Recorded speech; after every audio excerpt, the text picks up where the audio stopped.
Winter is coming. The days grow shorter, the nights stretch longer, and the world turns silent.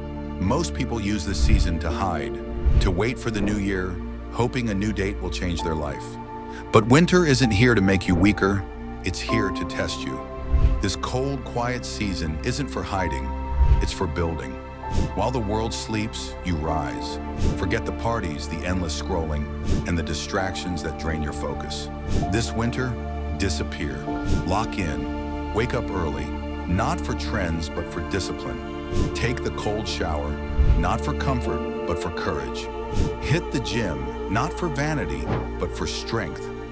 Plan your next day before you sleep, because a man without a plan drifts nowhere. Remove everything that weakens you. The cheap dopamine, the fake pleasure, the endless noise. Distance yourself from people who pull you down and stay close to those who push you forward.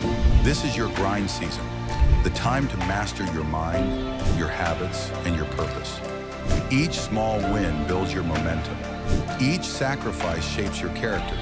And while others waste time, you're building the version of you that can't be broken. When spring comes and the world wakes up again, you'll already be different. Not because the year changed, because you did. You faced the cold, the silence, and the struggle, and turned them into power. Don't wait for the new year. Start now. Your winter arc begins today.